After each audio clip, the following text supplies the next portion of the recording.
ইসরায়েলের বিরুদ্ধে আগুন জ্বালা একসাথে আল্লাহু আকবার। বয়কট বয়কট আজকে আমরা সমবেত হয়েছি।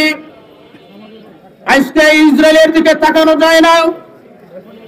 ইসরায়েলের যে অবস্থা, যে পৈশাচিক যে অত্যাচার নির্যাতন চালাচ্ছে, এটা কোনো মানুষ বরদাস্ত করতে পারে না।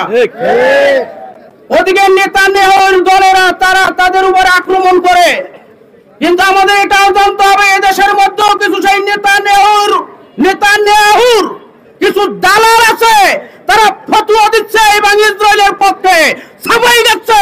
অতএব তাদেরকেও চিহ্নিত করতে হবে, আমাদের তাদেরকেও শায়েস্তা করতে হবে। পূর্বে তাওহীদি জনতারা যেভাবে মিছিল নেমেছে, হয়তো ব্যারিকেড ভেঙে তারপরে হলেও আমার গাজাবাসীর ভাই বোনদের জীবন রক্ষা করতে কথা ঠিক না বটে। আজকে আমাদের দূরবর্তী হওয়ার কারণে মহান রবের কাছে একটাই ফরিয়াদ, আয় আল্লাহ, আপনি আপনার আবাল বিল পাখির দ্বারা আপনি আমাদের ভাই বোনদেরকে হেফাজত করেন বলে আমিন। মত নির্বিশেষে আমরা গাজায় যাব, যুদ্ধ করব, আমরা প্রাণ দেব, শহীদ হব। এই মুসলমান জাতি শহীদ হতে যা রাজি আছি।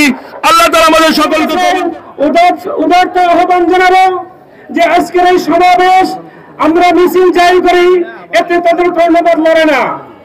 যদি আমরা তাদের গোড়ার শিকড় না কেটে দিই, এই আমাদের দেশে ওই ইহুদিদের যে সমস্ত পণ্য আছে, ওই সমস্ত পণ্য আমাদের দেশ থেকে উৎখাত যতদিন পর্যন্ত না করবো, ততদিন পর্যন্ত ওদের ভিতরে কোন সারা আসবে না, তারা হুঁশিয়ার হবে না। এখানে বক্তৃতা দেওয়ার সময় নাই, এটা বক্তৃতা দেওয়ার মঞ্চ নয়। আমি ইসরায়েলের প্রধানমন্ত্রী নেতানিয়াহুকে একটা কথাই বলতে চাই, নেতানিয়াহু, তুমি সাবধান হয়ে যাও। বিশ্বের মুসলমান এখনো মরে নাই, 200 কোটি মুসলমান এখনো জীবিত আছেন। তুমি কোন সাহসে মুসলমানের উপর হাত বাড়িয়েছো? তুমি নিজেকে কি মনে করেছো? সাবধান হয়ে যাও, তুমি অতিবার বেড়ে গিয়েছো। যত বেড়েছো তোমার ধ্বংসকে তুমি কাছে থেকে আনছো।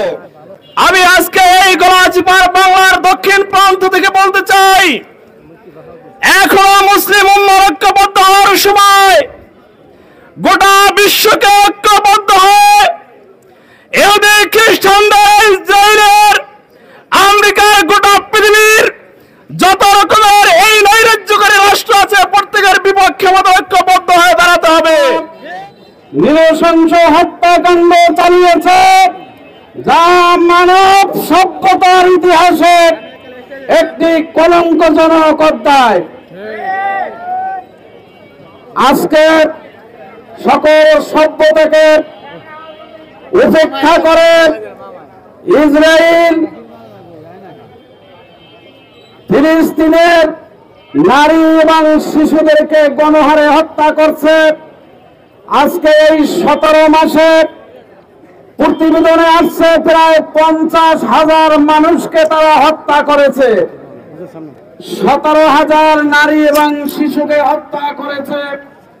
তাই আজকে এই গলাচিপার ভূখণ্ডে দাঁড়িয়ে বলতে চাই, গোটা পৃথিবীতে 200 মুসলমান বসবাস, 200 কোটি মুসলমানের বসবাস।